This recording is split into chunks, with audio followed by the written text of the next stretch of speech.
Man, here we go. Dude, I haven't been here for a while. I just been doing stuff. So anyways, what am I talking about today? Hitchhiker's Guide to the Galaxy. The trilogy. 1, 2, 3, 4, 5. Now, that's what they call it. I didn't call it that. But I'm not going to explain why, because I don't know why, and it's probably just the joke, right? Well, it is the joke. But this series I recommend to everyone who says they don't like to read. And I'm going to tell you why. But yeah, I'm going to paint while I talk about it. I'm going to try something a little different. Alright, so let's see. Man, so why am I like painting tomatoes while talking about Hitchhiker's Guide to the Galaxy? I don't know. Why are you watching someone paint tomatoes while they talk about Hitchhiker's Guide to the Galaxy? No, to be really honest, it's what I was painting when I was making this video. And also, it kind of makes sense. Like, this series is really weird. I mean, you got whales and potted plants that have a relationship falling from the sky. So painting a tomato while talking about this, it's on brand. That's all I gotta say about that. I gotta be honest, before I start doing this voiceover recording, I realized, and this is just a side note, you gotta stretch your face out. You gotta go wee, wow, whoa. That really helps to get rid of that dry mouth, and also show the potential to yourself of how much your mouth can open, it seems. But anyways, and so here's a tomato. It's green because it's at the bottom of the vine. There's an anecdote maybe somewhere I can sit and think about, but I'm not going to do that. Anyways, the Hitchhiker's Guide to the Galaxy is what I'm going to talk about. Why am I talking about this? Because I really liked it. I really liked the series. Jerry Seinfeld. No, I recommend this series to everybody, especially dudes. A lot of my dude friends don't read a lot, and I know if I can get them just to read. I just snapped. I don't know if you can't even see me snap. Anyways, a lot of my guy friends, guy family members don't read a lot. They want to, and I'm like, just open this up, read the first couple pages. It's funny right out of the gates. It's like, the first couple paragraphs are great. The only people I don't recommend it to are like the really, really religious people, because it definitely is cynical against, the religious stuff. And I'm not saying like my promotion of this is like, read it and you're gonna like understand why I think you're a nerd. It's not like that at all. I just don't really, I like reading other people's views on everything, and it doesn't bother me, but whatever. Okay, so there's more to this. So it's written by a British dude, and his name is Douglas Adams, and he's of course cynical, right? That's why we like British people. They're like, they can say things and they sound like Shakespeare, but then they have like the cynicism of like, like Bill Burr. They're like a bunch of Bill Burrs over there. And we Americans, we think they're just hilarious. One of my friends who's from Europe, she says that our humor is the kind of, it's like a time bomb. We say something and then a week later you realize we criticized you. And I'm like, I love that stuff. And if you like that kind of stuff, you're gonna like it. Anyways, so the story is about Arthur Dent, this human, this Englishman who finds himself in a situation where the Earth's about to be destroyed, and his friend Ford Prefect, who he's been friends with for some time at the pub, they get drunk together or whatever, he finds out that he's not from Earth, and he saves him by hitchhiking off the planet and getting onto what's called the Volgan ship, Vogans. Anyways, so that starts the story, and then the Earth gets destroyed, and now you have an Earthling, the only, supposedly only Earthling left in the whole universe. And through 5 books, you go on this adventure of him really coming to grips with the fact that he's not only one of the dumbest creatures in the universe, but he's now incredibly alone as the dumbest guy in the universe. And that leads into like a lot of really, really funny situations naturally. But it doesn't just deal with like dumbness in contrast to, hyper intelligence. There's other characters in here, such as Ford Prefect, who I would say is the Jack Sparrow of the story. In fact, after finishing the series, I was completely convinced that they stole this character for Pirates of the Caribbean. I mean, not stole. They were highly inspired by him. You know, he's the guy that always seems like he doesn't know what to do in a situation, but through some drunken or, you know, hangover situation, he always has the answer.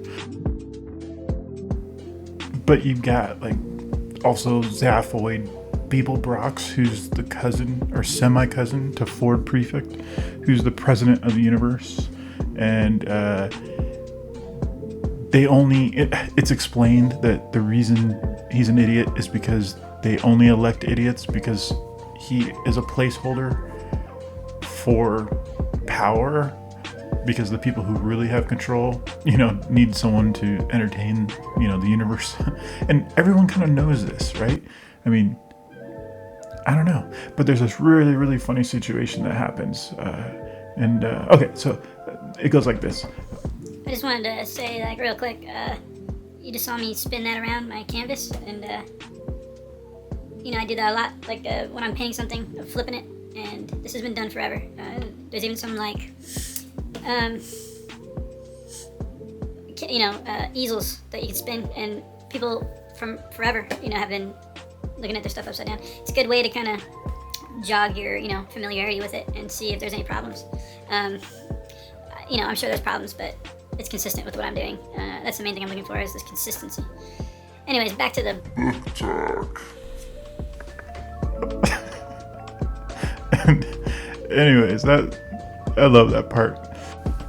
So you can actually go on, like, I don't know, YouTube or Reddit or whatever, just Google it, and you'll find little snippets of the story that Douglas Adams has made, you know, somewhat famous for telling. So there's one where he's on, like, a Richard Dawkins show where he reads off one of the stories. It's a story about the cow in the restaurant at the end of the universe, and the cow is not only the waiter, but he's also the cow they're going to eat. And Arthur Dent, being, you know, the human that he is, you know, very sensitive to, you know, suffering and animals suffering and all that kind of stuff, doesn't really want to deal with it. And, you know, the cow is just like, don't worry, I'll kill myself in a humane way. Anyways, little things like that. But the first 3 books are a little different in the sense that they were written as a screenplay for the show, and then the 4th and 5th books were written as actual, like, novels.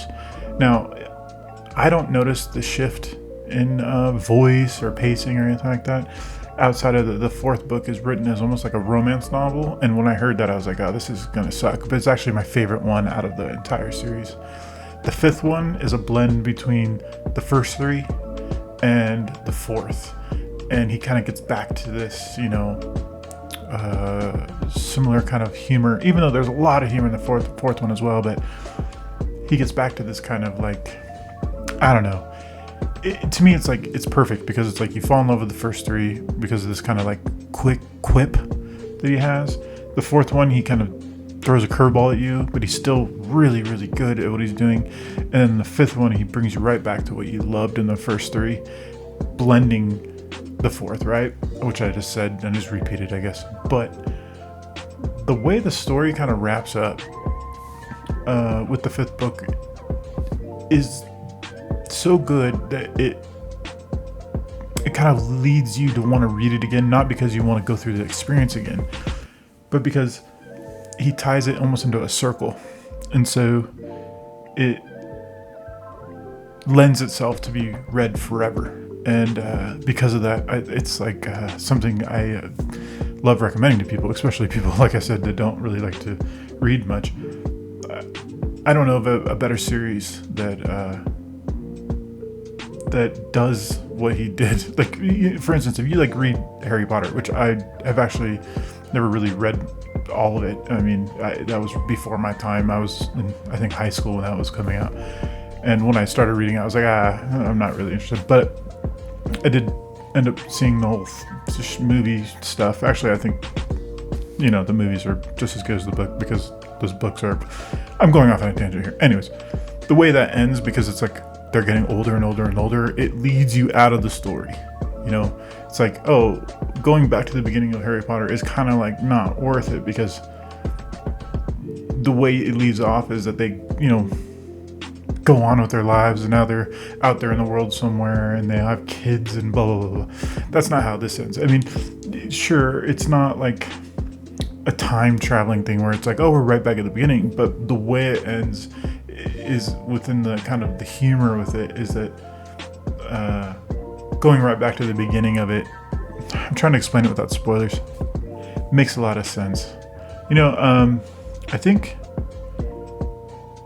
that's all I gotta say about it. I mean, I just said a lot of stuff, but yeah, I think that's it. I don't know. So I'm getting a lot of angles. I'm trying different angles, and I don't know. Like videography, it's similar to illustration, but I just don't think in motion. You know, I think in still moment. And so, even though I know that like this is a good spot, and that's a good spot, and that's a good spot, and that's a good spot, I just don't translate it really well. I don't know. I could spend more time thinking about that stuff, but I kind of just want to finish my Tomatoes.